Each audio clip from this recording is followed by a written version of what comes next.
Check-up no rádio, hoje recebendo o médico otorrino Dr. Enio Lobo. Dr. Enio, seja bem-vindo aqui ao nosso Panorama 95, bom dia. Bom dia, Marcos, bom dia, ouvintes. Mais uma vez, muito obrigado pela acolhida. Hoje vamos falar de correção cirúrgica de laceração em orelha por brincos. E aí, Dr. Enio? Esse é um tema que eu resolvi trazer à tona, porque tem aparecido ultimamente uma procura maior no consultório para tentar solucionar um problema muito comum, principalmente no público feminino. Quase 100% das mulheres usam brincos e o usam por um período que se pode considerar por toda a vida. A criança geralmente já sai da maternidade com um brinquinho na orelha e vai usar durante toda a vida. Esse uso muito prolongado, principalmente quando se costuma usar brincos um pouco mais pesados, costuma causar devagarinho a abertura desse orifício do brinco, a perfuração da orelha para o brinco, e essa abertura vai rasgando a orelha, vai rasgando, chega ao ponto de lacerar, seccionar totalmente. A mulher, na maioria das vezes, ou às vezes homens, mas é menos comum, fica com a orelha partida em duas, o lobo da orelha partido em duas. E muitas vezes se acomoda com essa situação, sem saber que existe uma solução relativamente simples, que é a correção cirúrgica disso. Isso chama-se zetaplastia, é um procedimento simples, fácil de se realizar, sem complicações pós-operatórias consideráveis, e dá para fazer em consultório, não precisa de internação hospitalar, não precisa nada disso, é uma coisa bastante simples de se resolver. Então, no caso, esse problema é mais para quem usa o brinco com muita frequência, por exemplo? Na verdade assim... Ou usa o brinco que não é o ideal para ele usar? As duas coisas. O uso prolongado de brinco, toda mulher usa praticamente diariamente, né? A tendência genética de cada um, a constituição genética de cada um, tem gente que, digamos, tem a carne mais firme, e nessas pessoas o brinco não tem tendência a fazer essa laceração, a rasgar a orelha. Em outras pessoas que têm o tecido mais tenro, ele vai devagarinho rasgando até seccionar totalmente. Outras vezes pode ser traumática também, um puxão de um brinco, um acidente doméstico, a criança vem e puxa o brinco da mãe, rasga a orelha de imediato, isso pode acontecer também. Mas a grande maioria das lacerações do lobo da orelha ocorrem gradativamente pelo próprio peso do brinco, pela força da gravidade. E se você não fizer a correção, o que pode acontecer? Nada. Nenhuma questão clínica ou de saúde vai acometer a paciente. A única coisa que pode causar é o defeito estético, o defeito visual. Primeiro, a mulher não vai conseguir mais usar brinco, né? Não tem mais onde colocar. E segundo, fica realmente com a orelha partida ao meio, o lobo da orelha partido ao meio. E isso esteticamente é desagradável para a mulher. A mulher não se sente satisfeita com uma situação dessa, obviamente. A cirurgia ela é simples? Simples, se faz no consultório, não precisa de internação, a recuperação relativamente rápida. Agora, para voltar a usar brinco, a gente espera um período de cicatrização um pouco maior. Com 10 dias mais ou menos se tira os pontos, mas para voltar a usar brinco, furar a orelha novamente e voltar a usar brinco, eu recomendo pelo menos uns 30, 45 dias no pós-operatório, para dar tempo que ocorra a cicatrização completa e diminuir a chance desse processo ocorrer novamente. Por mais simples que seja, ela é uma cirurgia, digamos assim, que é muito conhecida, que as mulheres procuram com frequência ou não? Por isso mesmo que eu resolvi trazer à tona. Muita gente tem o problema, às vezes nem seccionou ainda a orelha por completo, mas a mulher deixa de usar o brinco, porque já está com uma abertura muito grande, e ela, por medo de terminar de seccionar a orelha, para de usar brinco. E isso também pode ser corrigido antes que ocorra a secção completa. A pessoa pode fazer essa correção antes mesmo de que ocorra a secção completa e voltar a usar brinco naturalmente. Muita gente não tem essa informação.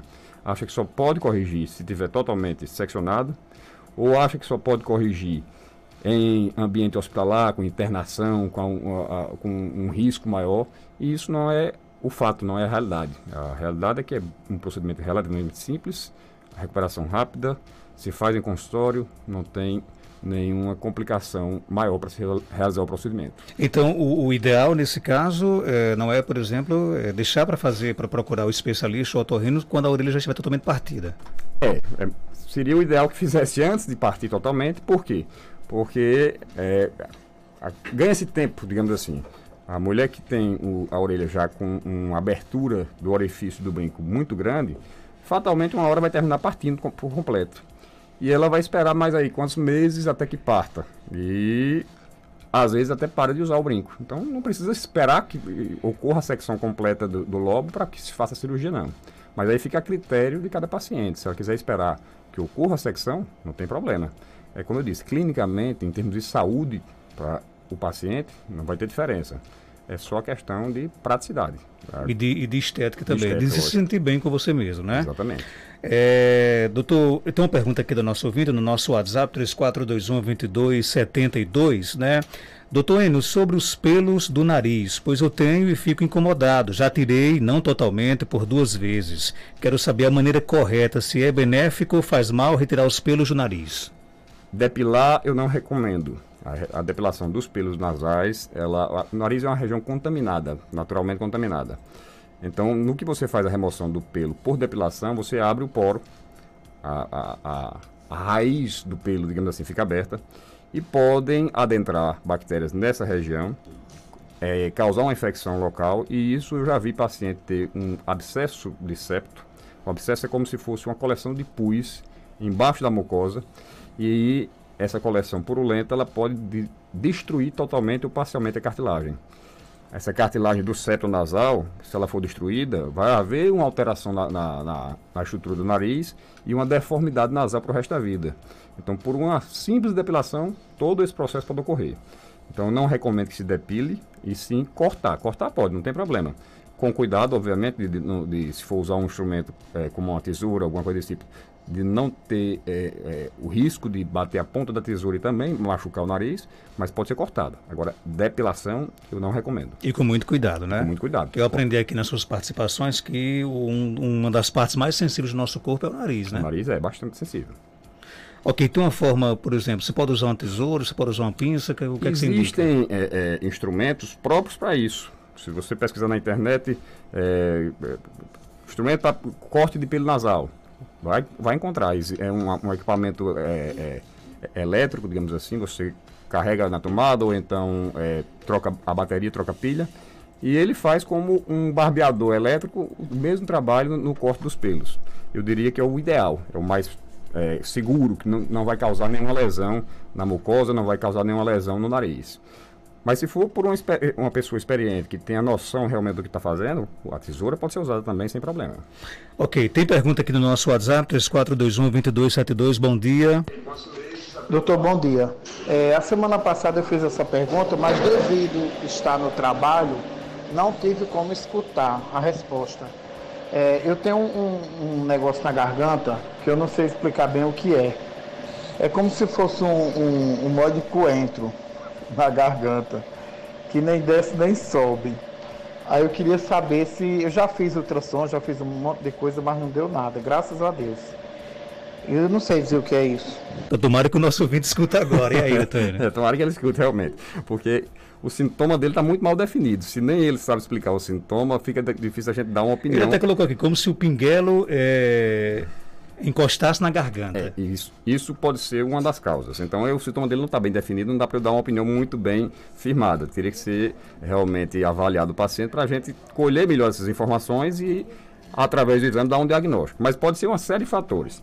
Pode ser realmente a úvula, que é o pinguelo que ele falou aí, mais longo, ou ele é demasiado e realmente encostando na parede posterior da faringe, que pode dar essa sensação aí que ele falou. Pode ser um sintoma chamado globus. Globus é parecido com esse sintoma que ele está falando e pode ser causado por refluxo, pode ser causado por estresse, ansiedade. Então pode ser uma série de fatores, mas, como eu disse, não está muito bem definido o sintoma, a gente teria que avaliar para saber o que é que está acontecendo com ele. Agora, no caso dele, já que ele está, por exemplo, há 2 semanas insistindo nessa questão, me parece que é um problema que incomoda ele, é bom procurar realmente especialista, né? Seria o ideal porque não problema guardado, ninguém né? guarda de saúde. Se está incomodando, se tem dúvida do que é, não é bom que se fique guardando, não. Ok, tem mais pergunta aqui chegando. Bom dia. Bom dia, Marcos Dantas. Bom dia, doutor. Eu queria saber o significado, porque eu desde ontem, eu tô com a landra descendo assim, pegando o queixo para o ouvido. Essa landra, eu queria saber o motivo dela, porque eu tava com o dente um queixar, só doendo, tipo machucado, mas é doendo, mas não é estragado nem nada. E tá doendo. Aí onde doeu, mas só que hoje já não tá mais não, mas a landra continua. Eita, que essa landra é problemática, Muito né? bem. Problemática não, na verdade é assim, nesse caso aí especificamente é uma espécie de solução. A landra, a famosa landra, que o nome correto disso chama-se linfonodo. Existe uma concentração relativamente alta de linfonodos nessa região do pescoço, para a parte de baixo do queixo, para trás da orelha. Existe uma concentração alta na axila, existe uma concentração alta na virilha, por exemplo, e dentro do abdômen. São órgãos de defesa. Quando tem qualquer processo inflamatório por perto, ele tenta ajudar o organismo a combater esse processo inflamatório, combater essa inflamação. E quando ele começa a trabalhar, ele é acionado para trabalhar, o linfonodo aumenta de tamanho, se torna doloroso na maioria das vezes e perceptível a palpação nessas regiões. Então, provavelmente, como eu disse, a gente diz essas coisas aqui diante de evidências, não foi examinada a paciente, mas provavelmente o que ela tem aí é só um linfonodo reacional, quer dizer, uma defesa do organismo dela, deve desaparecer em breve. Se não desaparecer, ela precisa realmente procurar um médico para fazer a avaliação.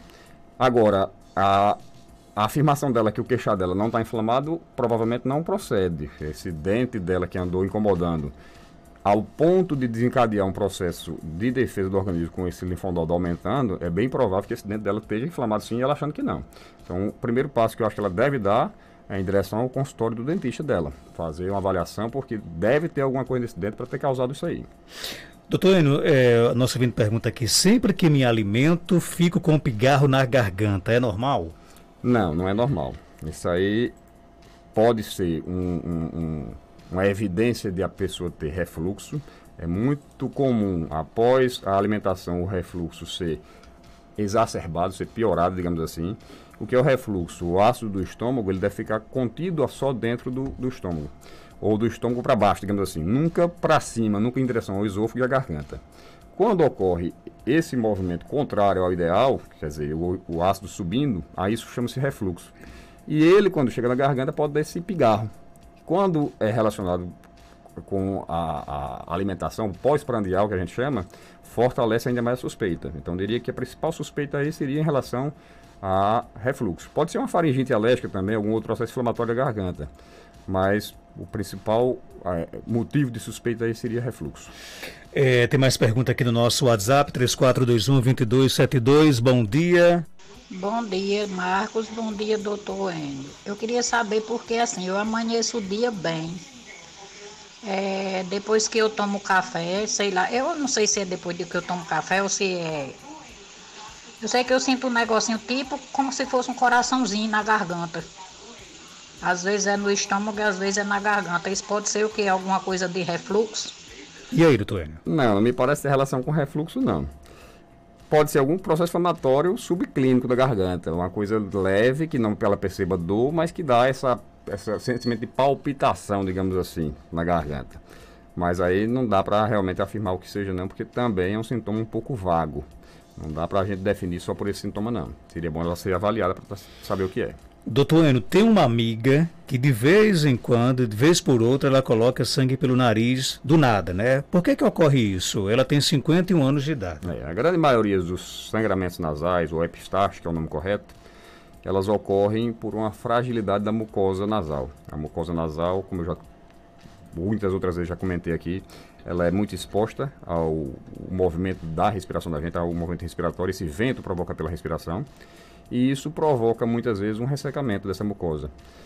Nesse ressecamento ocorrem fissuras da mucosa e, consequentemente, às vezes, essa fissura atinge um vaso sanguíneo, uma veinha, e isso provoca o rompimento dessa veia e o sangramento. Essa é a causa mais comum, mas não é a única, tem muitas causas possíveis, inclusive até tumores de rinofaringe de nariz que podem causar sangramento. Quando é um sangramento bem esporádico, uma vez perdida, eu não criaria uma situação de alerta. Eu acho que é mais provável que seja só dessa questão do ressecamento da mucosa, mas se tornar muito frequente, é bom que seja avaliado, porque essa é a causa mais comum, mas não é a única. A nossa ouvinte Edneide, que mora aqui no centro de Caicó, faz a seguinte pergunta: doutor, por que sempre que faço academia sinto tanta azia e um zumbido no ouvido? O zumbido ele pode ser desencadeado sim por esforço físico, Muitas vezes, pela sudorese, a pessoa que sua muito pode desencadear zumbido. A pessoa que está com uma carga de trabalho na academia mais forte pode também desencadear zumbido, tá certo? O outro sintoma dela foi o que, Marcos? Azia. A azia, ela é um dos sintomas de refluxo. Também pode piorar com alguns movimentos, algumas coisas que se faz na atividade física, principalmente abdominal. Então, são dois sintomas diferentes, com duas causas diferentes, mas com um fator desencadeante em comum, que é o exercício físico. Então, aí ela teria que avaliar a questão da azia, preferencialmente com um gastro, tá certo? E os zumbidos, se for muito persistente, se for uma coisa que incomode, com o otorrino. Mas se for só durante a atividade física, o zumbido, eu não criaria também uma situação de alerta, não. Se é transitório, não tem muito com que se preocupar, não, porque realmente a atividade física mais intensa pode desencadear zumbido. Tem mais perguntas chegando, bom dia. Marcos Jota, bom dia. Aqui é Nadir de Timbaúba. Doutor, eu gostaria de saber, minha irmã tem um problema de sinusite. Ela vem se queixando muito quando atrás na nuca. Isso faz parte do sinusite? Tanto dói o rosto como a cabeça dela. Ela diz que sente inchando o rosto, a cabeça. Eu gostaria de saber se isso faz parte do sinusite. Um abraço, Nadia, aí, doutor. Bom dia, Nadia. É o seguinte, essa dor da nuca provavelmente não tem correlação com o quadro de sinusite, não. A dor da sinusite, ela é mais realmente na região da face frontal ou até o centro da cabeça. Bem em cima, no centro da cabeça, é comum também ter essa queixa. Para a região occipital da nuca, não tem provavelmente correlação com essa sinusite, não. Aí a causa mais provável seria das duas, ou problema da coluna cervical, tá certo? Ou então hipertensão. Hipertensão, a pressão alta pode também causar essa dor de cabeça, principalmente na nuca. Tem mais perguntas chegando, bom dia. Bom dia, Marcos Dantas. Eu queria saber de doutor N, quando a pessoa fica o coração, tipo como um coração batendo assim no pescoço, é coisa de refluxo ou que o médico disse a mim aqui que é de refluxo? Eu sou daqui de Serra Negra, Maria José. Um abraço, Maria José, e aí? Bom dia, Maria José. Qualquer processo inflamatório da garganta pode dar essa sensação de palpitação. O refluxo, ele causa também algum processo inflamatório nessa região e poderia ser uma consequência, sim. Não dá para afastar essa possibilidade, mas, como eu disse, qualquer processo inflamatório pode causar isso. Às vezes, alguma alteração cardíaca pode causar arritmias, pode causar essa sensação de palpitação no pescoço. Então, ela tem que dar uma investigada nesse caso, sim. O que é que está causando isso aí? Tem mais perguntas chegando. Marcos, bom dia. Pergunta ao doutor Enio, que eu, assim, sempre quando eu vou almoçar, às vezes eu nem consigo ingerir a alimentação, já me dá aquele entalo, que a comida não desce. E fica que nem um nó na minha garganta. Eu tenho que tentar forçar para a comida voltar, porque senão eu fico engasgada. Qual seria o problema? Um abraço, Jeane, e aí, doutor? Bom dia. O movimento de deglutição, quer dizer, para a gente engolir o alimento, ele se inicia na boca. Na boca, passa para a garganta. E como é que funciona isso?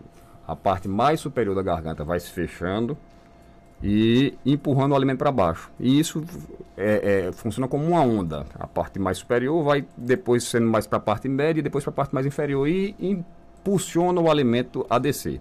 E isso se continua com o esôfago, tá certo? O esôfago é um tubo que, ao final da garganta, leva o alimento até o estômago. Então, ela pode estar com um problema nesse processo, ela pode não estar tendo a contratibilidade da garganta ou do esôfago dentro do normal, causando essa dificuldade de empurrar o bolo alimentar para baixo para chegar até o estômago. Essa é uma das possibilidades. Alguns processos inflamatórios da garganta também podem dar algum grau de dificuldade, principalmente relacionados com refluxo. Então, aí só avaliando realmente para dar um diagnóstico, mas ela tem essas possibilidades aí que eu falei como as principais hipóteses diagnósticas. Tem mais perguntas chegando, bom dia. Doutor, eu queria fazer uma pergunta, que eu tenho um problema de sinusite, eu tomo remédio, mas às vezes alivia mais, aí quando eu paro de tomar remédio, volta de novo a minha sinusite forte, com meu nariz entupido e dá dor de cabeça. Queria que o senhor recomendasse um remédio ali melhor aí. Qual o remédio que tem melhor aí para sinusite? Ou se a cirurgia se o cara fica bom. A voz não nega que ele está entupido. A voz não nega. Ele tem a voz bem anasalada, demonstrando realmente que o nariz dele está bastante obstruído. Esse tipo de voz bastante anasalada aí é muito comum quando a gente chega no consultório, a gente já suspeita imediatamente de um processo inflamatório crônico no nariz e muitas vezes um problema chamado polipose nasal. A pólipo é como se fosse uma carne que cresce dentro do nariz, é uma espécie de um tumor benigno e se for polipose nasal ele só vai melhorar com cirurgia. Medicamento a gente não pode prescrever, obviamente, sem examinar o paciente, isso aí a gente não pode fazer por questões éticas, mas eu diria que ele tem essa possibilidade, ou de ter um problema crônico, de inflamação crônica do nariz, uma sinusite crônica, ou de uma polipose. Cirurgia pode resolver o problema dele, mas não dá para afirmar que seja esse o caso. Se ele tiver uma polipose, que eu diria que há uma suspeita aí relativamente forte por causa do padrão da voz dele, que seja uma polipose, existe. Não dá para afirmar isso, lógico que não dá. Mas se for pólipo, ele só vai melhorar com cirurgia. Se não for, pode ser que ele melhore com um tratamento adequado. Mas para isso é boa avaliação, né? É fundamental. Aí uma voz dessa aí, não que o nariz ele está bastante realmente comprometido, a gente vê que a voz dele está bem anasalada, e isso, para a qualidade de vida do paciente, é muito prejudicial. Tem mais perguntas chegando, bom dia. Bom dia. Marcos Dantas, pergunta ao doutor Enio, que meus ouvidos agora vivem fazendo zoadas, parece uma surda enchendo aquela zoada. Quando eu me levanto de manhã, os dois ouvidos moquíssimos. E aí, doutor Enio? Ô, mulher, todo mundo querendo ouvir a surda enchendo e você reclamando. É porque no caso ela enchendo no lugar errado, né? Tá enchendo no lugar errado. Mas deixando a brincadeira de lado, isso aí chama-se zumbido. Zumbido é um sinal, um sintoma que acomete algumas pessoas que estão com problema no ouvido. Tem alguma coisa causando isso aí. Só que o ouvido da gente tem 3 segmentos: o ouvido externo, o ouvido médio e o ouvido interno. Esse zumbido pode estar sendo gerado em qualquer um dos 3 segmentos. Se for no ouvido externo, é uma coisa muito simples de resolver. Deve ser cera ou uma rolha de pele, que na hora que fizer essa remoção, está resolvido. Se for no ouvido médio, pode ser uma secreção acumulando lá dentro, que também tem tratamento, aí já é mais difícil um pouco, mas com medicamento se resolve na maioria das vezes. Ou pode ser no ouvido interno, que aí é mais difícil ainda, e dependendo do tempo que estiver ocorrendo esse sintoma, pode até ser que ele não desapareça totalmente. Então, como pode ser qualquer um dos 3 setores, ela precisa ser examinada, e não é bom que se perca muito tempo não, porque se for no ouvido interno, se ela demorar muito, esse deve ficar um sintoma permanente. Pode até ser que não desapareça nem com medicamento, nem com tratamento. Ok, tem mais pergunta no WhatsApp, bom dia. Marcos Dantas, bom dia, doutor Enio. Gostaria de saber, entalo com água, que dá uma dor no meio dos peitos, fica tipo um entalo. O que poderia ser? E aí, doutor Enio? Pelo que eu entendi, quando ela vai tomar água, ela se entala. Parece ser isso. Exatamente. Isso é um sintoma bem comum de esofagite. O esôfago, quando está muito inflamado, quando tem contato, principalmente com água mais gelada, é comum que tenha esse espasmo, essa contração involuntária do esôfago, e é realmente bastante desconfortável. Se esse tem sido um sintoma frequente dela, ela vai precisar ir a um gastro, fazer uma avaliação do esôfago, porque a principal suspeita aí não é da garganta, não, é do esôfago. Para fechar, né, nosso ouvinte pergunta, doutor Enio, vivo sempre com rouquice. Será que alguma coisa na garganta? Certamente deve ser. A garganta da gente, ela tem uma região específica que é usada para a fonação, para a gente falar. É a região da laringe, que é onde estão as cordas vocais. Não é comum que a gente tenha rouquidão ou rouquice frequente. É uma coisa isolada uma vez na vida, aceitável, não tem problema. Agora, se isso é frequente, é sinal que tem alguma alteração dessa corda vocal, algum mau funcionamento dessa região que deve ser corrigido, sim, porque há, inclusive, a possibilidade desse problema ir se agravando se não for tratado. Doutor Enio Lobo, ele é médico otorrino, está na Clínica Cardioquide, na rua Augusto Monteiro, 1248, no centro de Caicó. Telefones 3417-1016, 99667-7510. WhatsApp 98154-4453, esse último, 98154-4453 é o WhatsApp, tá bom? Bem mais fácil de você entrar em contato com a Clínica Cardioquide, com o Dr. Enio Lobo, médico otorrino que participou hoje aqui do nosso programa. Um abraço, até quarta-feira, se Deus quiser. Até quarta, se Deus quiser, Marcos. Obrigado e um bom dia a todos. São 8 horas e 17 minutos, confirmando 8h17. Já para a gente